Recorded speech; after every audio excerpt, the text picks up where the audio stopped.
Tuli ku musomo gwaffe Yesu Kristo mu Busiramu. Guno musomo gwa 26. Kyategeeza wano nti yo riziki ye si gwogifuga Allah agenda kugikuwa. Naye kimukusiza omwana ojjamu olubuto olw'emyezi 4, olw'emyezi 5, olw'emyezi emeka ng'ekyo kyotidde bambi otidde kulya na mwana oli ssajja lya mululu oli kkazi lya mululu. Innal hamdalillah nahmaduhu wa nasta'inuhu wa nastaghfiruh wa na'udhu billah min shururi anfusina wa min sayyiati a'malina man yahdihillahu fala mudilla lahu wa man yudlil fala hadiya lahu. Ashhadu an la ilaha illa Allah wahdahu la sharika lahu wa ashhadu anna Muhammadan abduhu wa rasuluhu sallallahu alayhi wa ala alihi wa sahbihi ajma'in. Abebitibwa abalungi, tukyagenda mu maaso n'ekyafayo ky'abaana ba Isirayiri oluvannyuma lw'okuva ewa Firawuna, era nga tuli ku nabbi wa Allah Isa alayhi assalatu wassalam. Bye tulabye tubirabye ku ddiini ye gye yaleeta n'engeri abalabbayi gye bagijja ku kikolo kye yaliko ne baleeta Christianity ali mubaddal ali muharraf ne bava ku ddiini y'omutonzi ow'ekitiibwa Allah subhanahu wa ta'ala, ne bava ku ddiini eyali etambulira ku kugulumiza Katonda omu, obutamugattako kintu kyonna, okumutukuza n'okumutongoza mu butonzi bwe, n'okubeera nga emyoyo n'emitima byonna byolekera omutonzi oyo omu ow'ekitiibwa Allah subhanahu wa ta'ala. Bwe tugenda wano tugenda ku kawumu endala egenda okutumibwamu omubaka gwe tulabye ng'ow'ekitiibwa Allah subhanahu wa ta'ala amutugamba nti mwali mu Tawrat era mwali mu Injil, alladhina yattabi'una ar-rasula an-nabiyya al-ummiyya alladhi yajidunahu maktuban 'indahum fi at-Tawrat wal-Injil. Abo abagoberera omubaka Muhammad sallallahu alayhi wasallam, oyo gwe basanga nga yawandiikibwa mu bitabo byabwe, ekitabo kya Tawrat n'ekitabo kya Injil, era nga bwe yagamba Nabbi Isa alayhi salatu wassalam, wa mubashiran bi rasulin ya'ti min ba'di ismuhu Ahmad, nga bwe kyali mu bitabo ebyo. Essaawa y'okujja kw'omubaka ono etuuka. We tuli wano tuli mu kiseera ekyali wakati awo ng'eri abaana ba Isirayiri bali mu mbeera gye balimu. Wakati awo Abawarabu baava ku ddiini eya Nabbi Ismaila alayhi salatu wassalam, millatu Ibrahim al-Hanif alayhi assalatu wassalam, ne batandika okubeera nga basinza amasanamu. Omusajja ava mu kabira ya Khuzaa ayitibwa Amr ibn Luhay al-Khuzai bwe yakyusa eddiini ya Ibrahim alayhi assalatu wassalam n'abaleetera amasanamu, mpola mpola ne batandika okubeera nga basinza amasanamu ago nga bava ku ddiini y'owekitiibwa Allah subhanahu wa ta'ala. Mu kiseera ekyo nga bali eri bali mu kwonoona eddiini yaabwe, waaliwo ekibinja ky'abalala mu bantu nga be Bawarabu, baali mu bubuze obw'ekika ekyawaggulu, baali mu katwiro ka dalal, baali mu mbeera ey'ennyamiza nga tebaluŋŋama kudda eri mutonzi waabwe ow'ekitiibwa Allah subhanahu wa ta'ala. Allah boogerako mu ayati eziwerako mu Qur'an bwe yali atuma omubaka Muhammad sallallahu alayhi wasallam egali tunzira qauman ma unzira aba'uhum fahum ghafilun, nkutuma obeere ng'otiisa ekibinja ky'abantu abo abataafuna mutiisa, hatta ne bakitaabwe tebaafuna mutiisa, fahum ghafilun, bali mu ghafula, bali mu buteefire bw'ekika ekyawaggulu, tibali ku Allah subhanahu wa ta'ala wabula bali ku masanamu ge basinza. Aya ey'okubiri Allah gali tunzira qauman ma ataahum min nadhirin min qablik la'allahum yahtadun, mu surati Sajida, otiise abo abataafuna mutiisa okuva emabega, era nga Allah bw'agamba nti wama arsalna ilayhim qablaka min nadhir. Ow'ekitiibwa Allah subhanahu wa ta'ala tiyabatumamu gwenga tonnajja muki mubaka. Wano waliwo amasala abaffe aba Quraish abo nabbi sallallahu alayhi wasallam biyatumwa bali tebafunanga ku hidaya tebafunanga ku baka bonna aljawabu la bittifaqi ahli alilm tekiri kompawa eri abamanyi b'obusiramu nti nabo warabu abo bava mu Ismail alayhi assalatu wassalam tuli kuba Quraishi banna Makka banna Hijaz bava mu nabi Ismail alayhi salatu wassalam eranga yali nabbi waabwe yabalagiranga buli kika kya bulungi n'abasomesa tawhid ne batambulya ku milla ya Ibrahim alayhi assalatu wassalam wabula waliwo ekiseera kino Allah kyategeeza ekiseera kino kiyitibwa fatra min ar-rusul kyebayita al-futur kye kintu okubeera nga kibadde kirina obulamu ne kituuka obulamu ne bugenda nga bukola butya bukipondoka bukiggwamu kyebayita futur omusajja bw'abeera nga abadde okugulu kwe nga kutambula bulungi agenda okuwulira nga kulinga ng'okulimu amasannyalaze kyasobola kubeera nga akola ki akusitula agamba atya bi fatra yani biya fatra mpulira ki mpulira okusanyala okugulu kole kutya kusanyala yani obulamu buli okubadde kulina bukoze butya bufunye embeera eyo kakati ekiseera kiyitibwa fatra min ar-rusuli era nga bwe tukiraba Allah subhanahu bw'akijjukiza era bw'akisongera ku baana ba Isirayiri ku banaswara yagamba nti ya ahla alkitabi qad ja'akum rasuluna yubayyinu lakum ala fatrati min ar-rusuli akaseera ka futura ako nti bali bu sharia ya nabi Isa alayhi salatu wassalam obudde bugenderera kyekitumya nabbi omulala ekitumya nabbi omulala luvannyuma kubeera nti sharia yono egenze etambula abaana gye bakoma okuzaalibwa bali abalina nabbi ne bagenda nga bagenda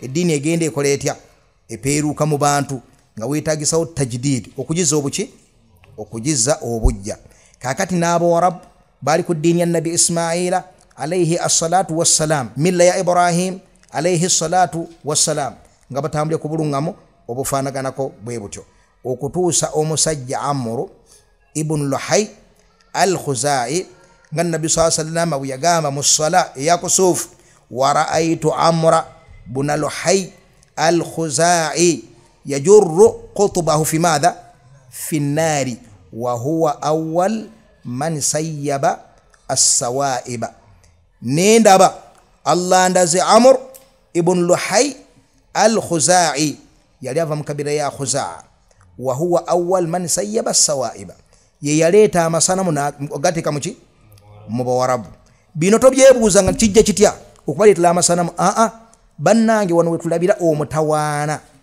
gw'okuzuula mu ddiini ya Allah tabaraka wa taala kyebayita okuzuula mu ddiini ya Allah kuba kujja ddiini ku kikolo kyayo eddiini egenda ng'ejungulukuka ng'abantu basemberayo walako n'enjigiriza ya nabbi sallallahu alayhi wasallam n'enjigiriza y'omubaka ne batandika okubeera nga bagenda mu bintu ebirala ebitaliko kuumwa kwa Allah subhanahu wa ta'ala ne babeera ng'ebintu ebyo eddiini gye beekuumiddeko gye beekutteko ne bagyenyumirizaamu so nga eddiini etaliiko kulungamizibwa kwa Allah subhanahu wa ta'ala oba omubaka tebaamu mukisa era ogenda okukakkananga tekyali nkomeke egenda ezaala kino egenda ezaala kiri mu ebyo ebigenda bijungulula eddiini n'okugisiiwuula neva ku kkalayo kwebadde ogenda okkakkana ng'oginoonya weeri nga tokyakola otya nga tokyagiraba ekyokulabirako ekyangu oli bw'aba atandika kye bayita mawuledi atandika akuza mazaalibwa gaani ga nabbi Muhammadi sallallahu alaihi wasallam nga tewali kiri mugongo bwe wadde abali awo okujja kutwagala kukuza lunaku lwa nabbi waffe siwe kiri kaseera kagenda katambula ekigawo mawuledi nga kiva ku makulu gaakyo bannange mujje batukoledde oluzzi tulinayo mawuledi y'okutandika okukozesa oluzzi luno tulinawo okuzaalibwa kw'okutandika okukozesa ki oluzzi luno tulinayo mawuledi y'okuyingira Ramadan tulinayo mawuledi y'okuyingira ki kakati abajjukira nti kigambo mawuledi kyali kitegeeza kiri abo bagenda bagwawo okkakkana ng'ekigambo mawuledi y'omusiraamu sabbaani wa bulijjo atambula oyo abeera ku gundi yamanyi kitegeeza omukolo kitegeeza omuki omukolo wahakadha bigenda bwe bityo kati eyo levu nga nayo evaawo ng'ezaala ekirala ogenda okukakkananga bwe batunula emabega balabe gye baava nga tebasobola kulengerayo. Kitegereka bwe bubi bw'okuzula mu ddiini ya Allah tabaraka wa taala. Kati wali Allah atulaze kuba ahlul kitaabi wa rahbaniyatan ibtada'uha ma katabnaha alayhim, baleta rahbaniya Allah teyagibalagirako obusosoddoti. Kitegeeza balina ki? Balina bid'a zibazuula mu ki? Mu ddiini ya Allah tabaraka wa taala. Kadhalika bwe kityo bagenda bava ku sharia ya nabbi Ismail alayhi salatu wassalam. Tuli fenna bagenda bagivaako songa wakana rasulan nabiya, yali mubaka wa Allah subhanahu wa ta'ala era nga nabbi wani wa Allah tabaraka wa ta'ala. Ne bagenda nga bagisenguka mpola bayingizawo bino okutuusa eddiini n'okubeera strict and rigged kuyo bibigenda nga bivaawo ng'omuntu asobola okubaleetera ekintu ekitaasuubirwako n'akamu n'akeddagala. Tikiyinza okuyingizibwa mu bantu bannaddiini afaanako bwe batyo, ogenda okakana ng'asobola bateekamu ekintu ekyewuunyisa ne bakikkiriza, kubanga eddiini egenze ng'enafuwa mu mitima gyabwe. Kitegereka bulungi. N'olwekyo kyekino ekyaliwo fi zamani futuru min ar-rusul, Amr ibn al-Hayy al-Khuzai n'abeera nga yabaleetera amasanamu ago n'agabateerawo ne batandika okugenda nga bakola batya, bagasinza. Era mu ntandika basobola baawo abagaana n'abagira bwe batyo, bagenda nga banafuwa ogenda okkakkana ng'ekigenda mu maaso kusinza masanamu. Kitegereka. Wabula bingi ebyasigalawo mu buufu bwa ddiini yaani ya Nabi Ibrahim alayhi salatu wassalam. Basigala bamanyi kye bayita ki? Bamanyi kye bayita Kaaba, nnyumba ya Allah subhanahu wa ta'ala. Basigala bamanyi emikolo manasiki za hajji, era nga bamanyi nti no tawaafu ibada, nga bamanyi nti wali kiyitibwa umura, nga bamanyi nti nno ewaliyo okutambula ne bakola manasiki okugenda e Muzdalifa, ogenda luddawa. Bo baakomanga luddawa banna haram, baakomanga Muzdalifa, tebaasukkangawo kubanga haram weekola etya, weekoma. Kakati bali abagenda nga ne beeyongera nga baga nti awo bannaggwanga, nahanu ahlu haram, fetuli bantu baki ba haram. Abo abatali balangira ab'omu haramu beba abagenda ne bakola batya. Allah n'alagira omubaka Muhammadi sallallahu alayhi wasallam naga thumma afidu min haythu afada an-nasu wastaghfirullah, agweyitawo vakiburu yabo abatategera dini ava ku dini Nabi Ibrahim alayhi salatu wasallam, yitawo ogendere ddala okole al-wuqufu bi Arafa. Ne bagenda bemina mu Arafa manasiki za hajj. Nabi Muhammad sallallahu alayhi wasallam nazizaawo nga bwe zaali ku mulembe gwa Nabi Ibrahim alayhi assalatu wassalam, era nga sharia bwe yagimwa ow'ekitiibwa Allah subhanahu wa ta'ala. N'olwekyo bingi ebyasigalawo ebyali mu ddiini eri naye nga bijjuddemu bitobeke ng'era ekyali kigudde eri mu banaswara, era kyekyali ku sayidi luddawa, ku sayidi eno mu Buwarabu. Tuli fenna kakati ku sayidi y'okusinza baali mu wathaniya ghalidha, baali mu kusinza ebitali Allah subhanahu wa ta'ala. Mu masanamu ago Amr ibn al-Hayy al-Khuzai yali abaleetedde mwalimu Hubal, mwalimu Manat, mwalimu Dhul Khalasa Abidawus, mwalimu Uzza. Amasanamu gaali nga gali mu bifo ebyenjawulo, kumpi nga buli kabira inayo essanamu lyayo eddene, ng'okwo nno kwotadde n'obuyinja obutonotono n'empewo n'obuyirizi n'ebifaanaganako bwe bityo. Katwagala tukulingizeeko ku mbeera y'obubuze gye baaliko, ogiwuliremu katono. Ndowooza tukwende ku sayidi emu oba gye tuyinza okusinga okuganyulwamu nga bannayuganda, ku sayidi y'emiziro egy'ebika.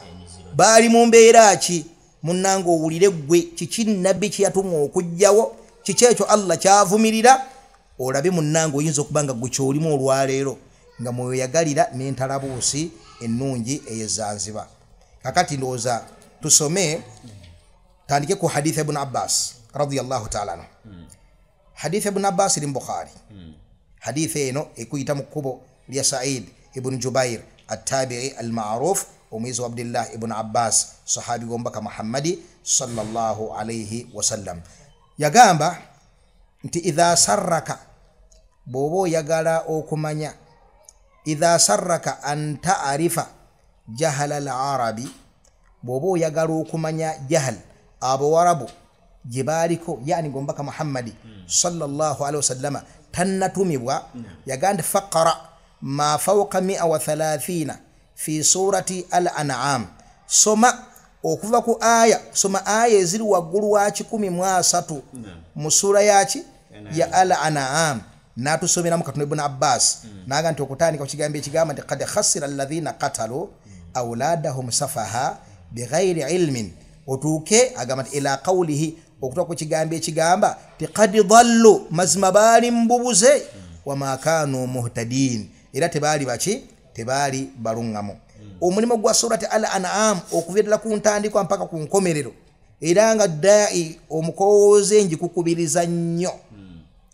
ekubyeko okunnyonnyola shiriki abo warabu gwe balimu oyo nabbi Muhammad sallallahu alaihi wasallam Allah gwe yamutuma okubeera nga jjawo tulifenna osobola okutegeera qawm n'obubuzi bw'abantu abasigala mu bintu ebifaanaganako bwe bityo ndowooza we tugenda okutandikira biidhnillahi tabaraka wa taala fika tutandikire ku aya egamba tiwaja'alu lillahi mimma dharaa min alharuthi wal an'ami nasiba agenda tusomera ye muganda waffe Musayi muto Seeka Bilali Musa Semujo ow'Ettikalu. أعوذ بالله من الشيطان الرجيم وجعلوا لله مما ذرأ من الحرث والأنعام نصيبا فقالوا هذا لله بزعمهم وهذا لشركائنا فما كان لشركائهم فلا يصل إلى الله وما كان لله فهو يصل إلى شركائهم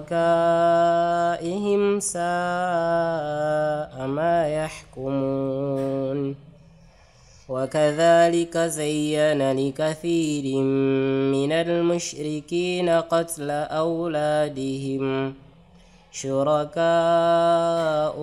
ليردوهم وليلبسوا عليهم دينهم ولو شاء الله ما فعلوه فذرهم وما يفترون وقالوا هذه أنعام وحرث حجر لا يطعمها إلا من نشاء بزعمهم وأنعام حرمت ظهورها وأنعام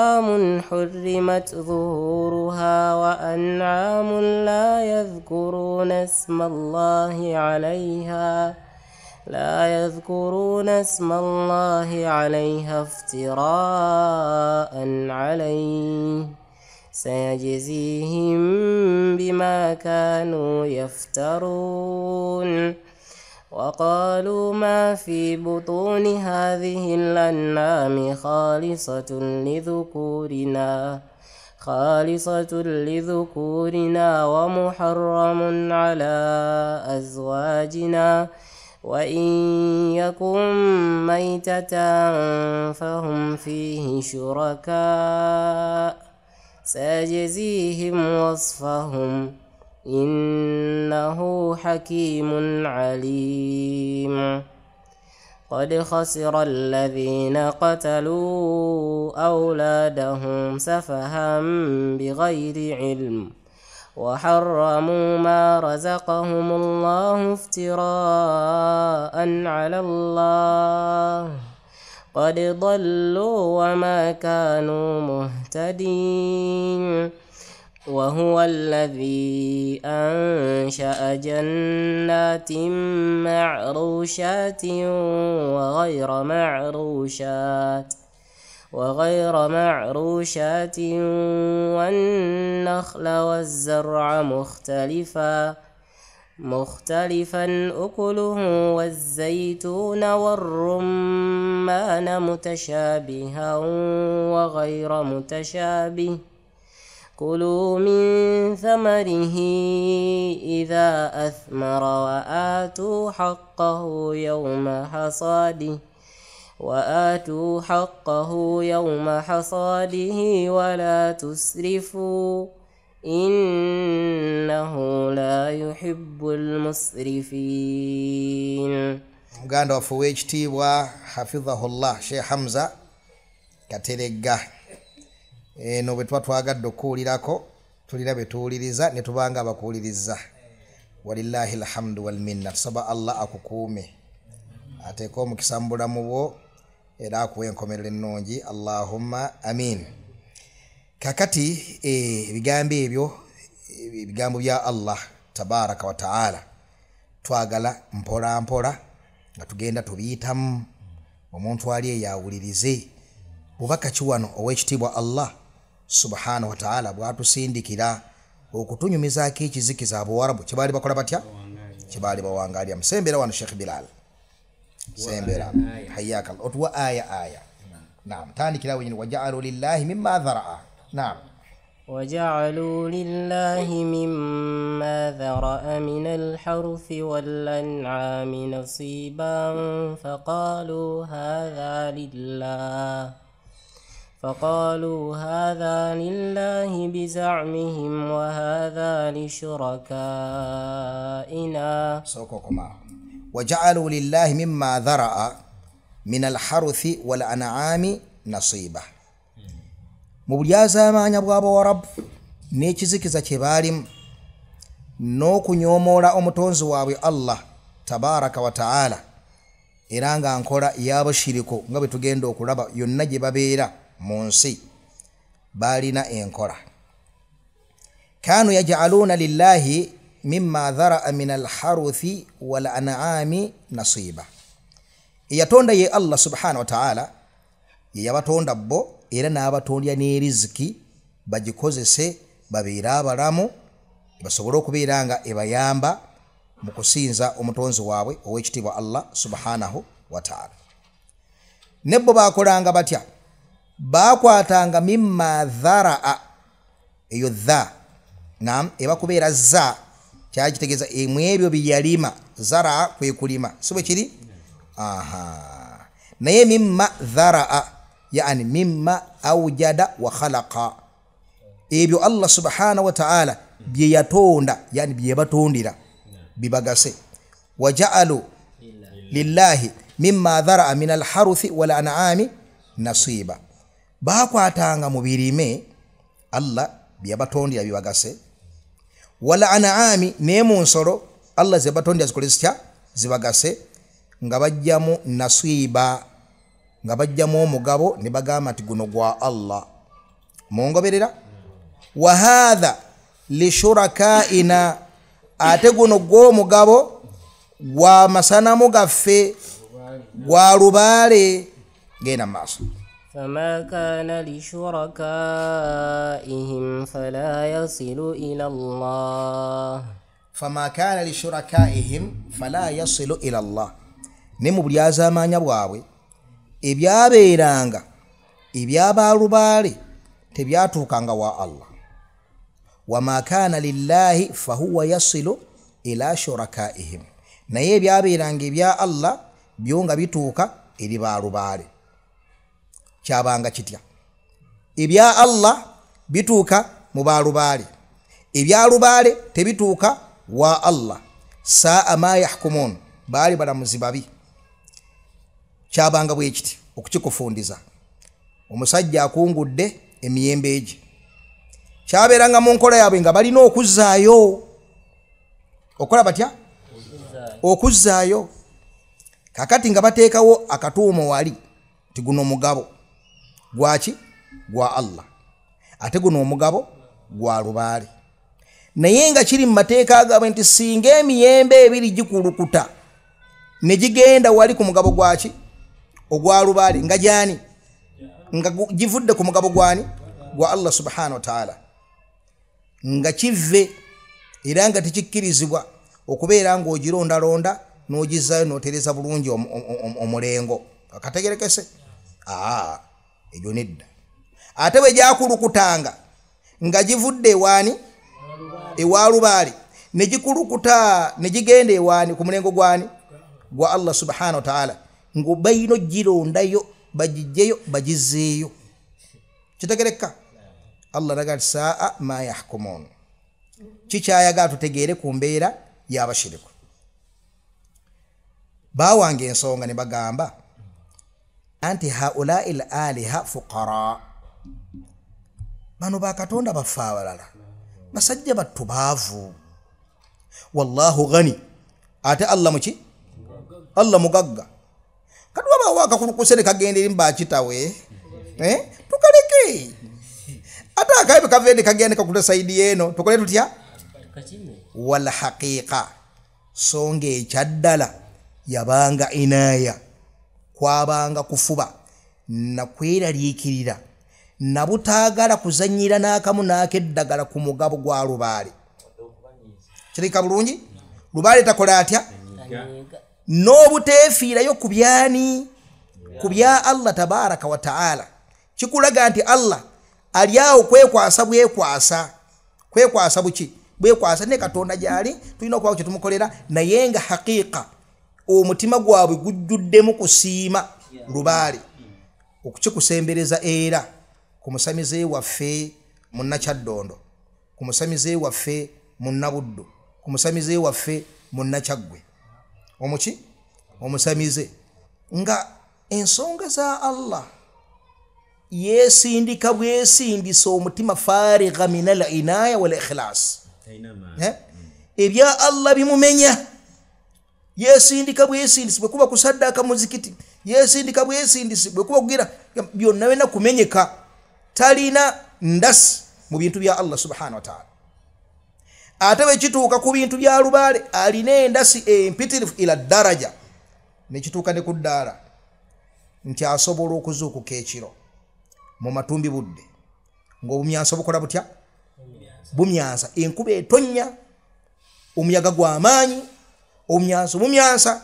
naye ng'alina emikolo gy'ateekeddwa okukolera mu mwanya eri wakati n'agenda ng'asotya laba endasi eyo etali mu kumala kumuzuukusa laba endasi eyo y'obutatya musezi laba endasi eyo ey'obutatya bumyanso laba endasi bw'agenda mpaka eri mu musiri wakati eyo mu mwanya wakati n'akola emikolo ayinza okubanga yamugamba nti olina ogikola ng'oli bukunya n'agikola ng'ali bukunya lwaki tugambye omusajja tudde ku nnalweyiso omuki omukazi nga omukazi atya ekisaanyi atya akasaanyi bwe kituuka ku shiriki akutula ewantu awo n'agenda teyeetaaga muntu kumwerekera kubanga byagenda okukola birina kuba ebyo ng'ali yekka tayagala muntu kati baana we mumperekereko nga bwandi mumperekereko toyi kabyo nyingi zibeere mu lusuku waggulu sibe kiri gwe kagundi mumperekereko tata gundi ole mperekera akengulu eri guno omukolo gugwe n'akutula n'agenda n'akola emikolo neyeekyanga n'abuuka n'akola atya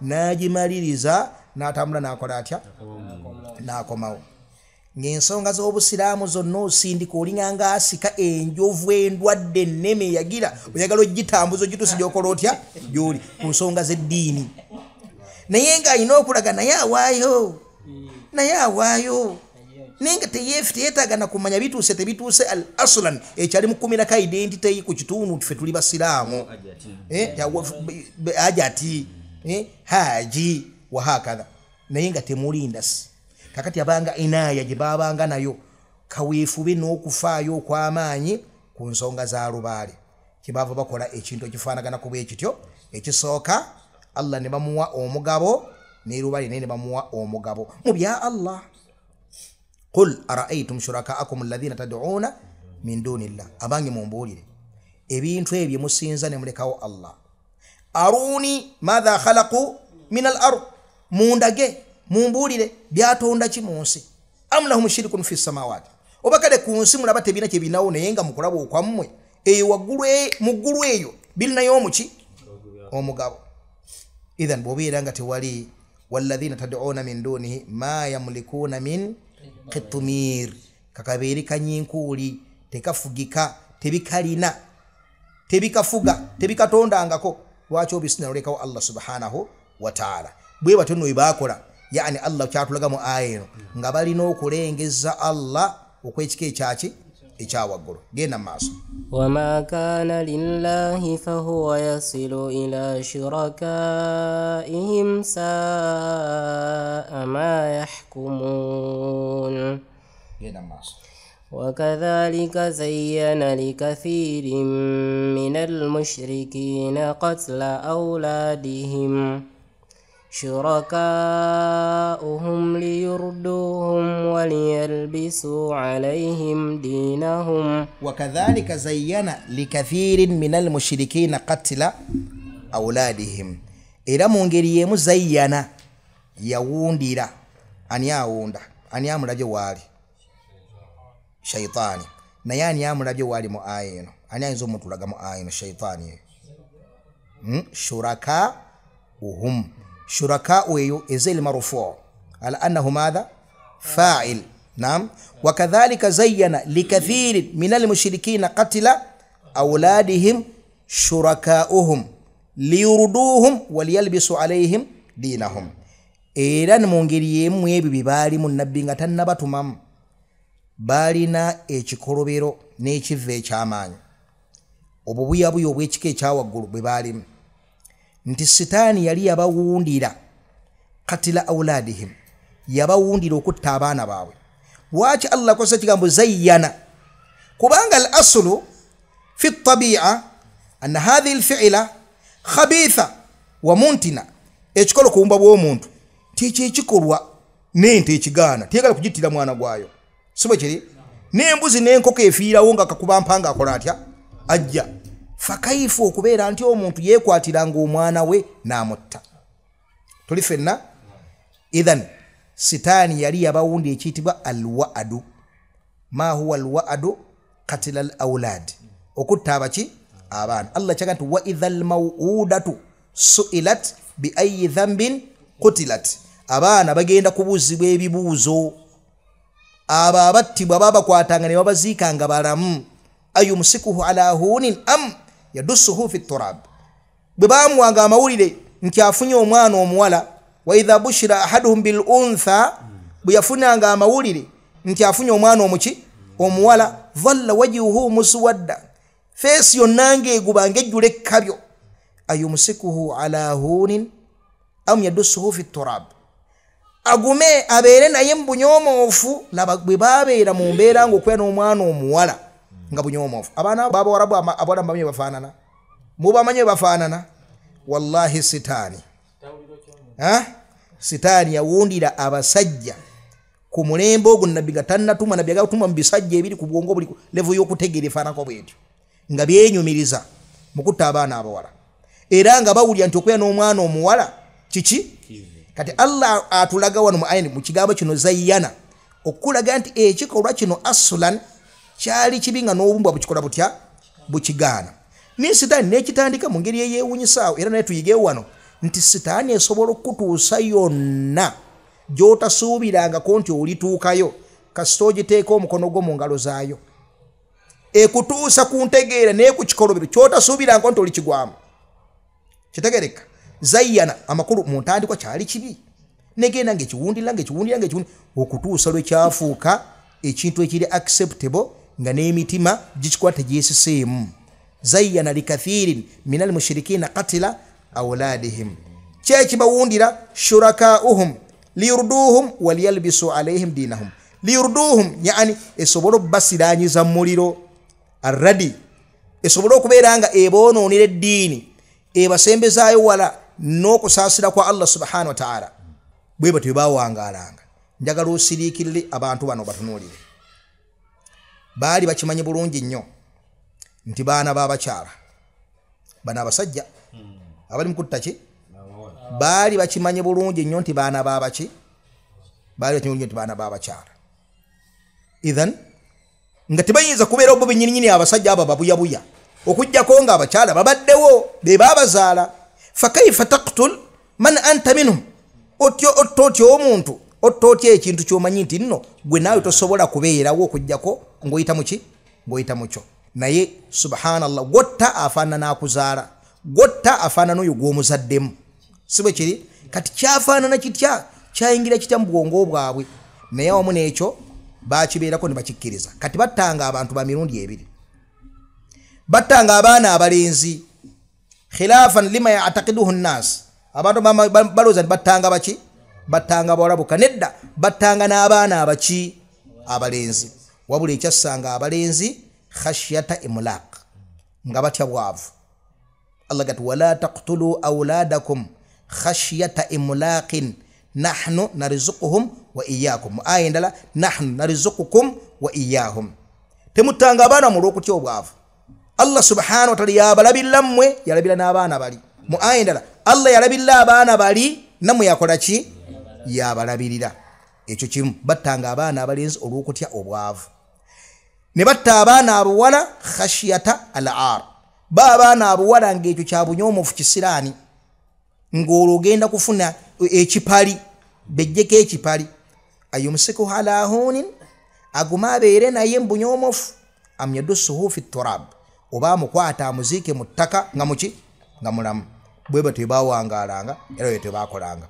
Wano ne tuyigawo nti kiri haramu mu sharia y'omubaka Muhammadi sallallahu alaihi wasallam. Era gana amasala abantu bagabuuzaako nnyo. Seeka nzikirizibwa okukozesa family planning okwanukula. Family planning oba gy'okoseza olulimi oba siri okozesa ekigambo kirala mu nnamula y'Obusiraamu. Obusiraamu bukukkiriza okuteekateeka enzaala gy'ozaalamu, nti omukyala ayinza okwesanga ng'azaala buli mwaka. Ekyo ne kimukaluubiriza okulera abaana be n'okubakuza mu nkuza ennungi, mu kubafaako neefaanako bwe bityo. N'asalawo abeeko empeke zaamira oba empiso gye bamukuba oba obuntu obulala, kati systems mpitirivu ezikozesebwa ku ekyo. Bw'abanga 2-3 emabegako eyo, kaakati hadith wala haraj, bungi nnyo obukozesebwa. N'osalawo okozesa empeke ezo wayitewo omwaka oba wayitewo emyaka 2. Obusiraamu tebukugaana kubukwakulizo bumeka. Ndese ekyo kukyakulabirako kimu, wayire ebyokulabirako ebisobola okuleeta ekyo bingi. Mukyala bamulongoosezza, singa afuna olubuto amangu ate ayinza okukosebwa obulamu bwe. So bwe kiri n'ebira bingi ebifaanaganako bwe bityo, n'asalawo abeeko kyakosebwa n'ekifaanako bwe kityo. Obusiraamu bukikola butya? Obusiraamu bukikkiriza kubukwakulizo bumeka. Obukwakulizo tunuulira buli bumeka ku nsonga eno? Buli bubiri. Akakwakulizo akasooka, kiki ekikutumye okwagala okubeera ng'okola ekintu ekyo? Niya ki gy'olina? Akhawfan min alfaqri, otidde kwavuwala? Otidde nti abaana togenda kusobola kubeera ng'obaliisa? Bw'obanga bw'otyo bw'olowooza era nga y'ensonga ekututteeyo, manya nti eyo ye jahiliya yennyini nabbi waffe gy'ajja okuggyawo. Tuli ffenna otte school fees, eyo jahiliya yennyini nabbi gyakola atya? Gy'ajja okuggyawo. Wulira hadith eno. Nabbi sasa bambuuza kabair, amazambi amaki? N'agoogera mugo, n'akoona ku kigamba wa antaqtula waladaka khashyatan an yat'ama ma'aka, n'okutta omwana wo ng'otidde mwana oyo kulya naawe. Wulira balaga ya Nabbi sallallahu alaihi wasallam yakozesa okulaga nti nno ekyo ky'ogamba nti otidde togenda kumulabirira, ekyo tekiriyo, wabula otidde kulya naye. Kyategeeza wano nti yo riziki ye si gwe ogifuga, Allah agenda kugikuwa. Naye ekimukusiza omwana ojjamu olubuto olw'emyezi 4, olw'emyezi 5, olw'emyezi 7, olw'emyezi emeka, ng'ekyo ky'otidde bambi otidde kulya na mwana wo. Oli ssajja lya mululu, oli kkazi lya mululu. Kitegeka bulungi? Nabbi yakozesa enjogera ekyo ky'ekyokuba nti omwana riziki togenda kugifuna, si gwe ogivunaanyizibwako. Buli mwana gye ne riziki ye, wabula otidde okulya n'omwana wo. N'olwekyo kakwakuliza akasooka ki ekikusindise? Bwabeera ntegeera eyo nti sijja kusobola balabirira, sijja kufuna busobozi, eyo yenkola ya jahiliya, obusamu gye bugaana. Ekyo obanga okibuuse ng'ekikusindise bye bino nga bye twogeddeko, tuba tusigaza akwakulizo katya? Kamu kokka. Ke kaliwa yenkozesa ekintu ky'ogenda okukozesa okubeera nga tekirina bulabe eri buki? Eri bulamu bwo. Ekyo osobola tokigarantinga, tosobola kigarantinga, wabula olina okufuba okubeera nga okozesa system eyogerwako ebintu ebiki? Kubanga singa okozesa system nga ya bulabe eri obulamu bwo ng'okimanyi nti bwetyo byeyogerwako, bwetyo bwefaanana, obusiraamu bwatugaana okwetusaako obulabe. Nabbi yagamba nti la darar wala dirar. Hadithi yani ya Abu Sa'id man al-Khudri radiyallahu ta'ala anhu. Tugenda kutandikira wenyini tukyali ku mbeera ya bowarab engeri gye baali muwaffaqa Allahu aljami' lima yuhibbuhu wa yarda walhamdulillahi rabbil alamin.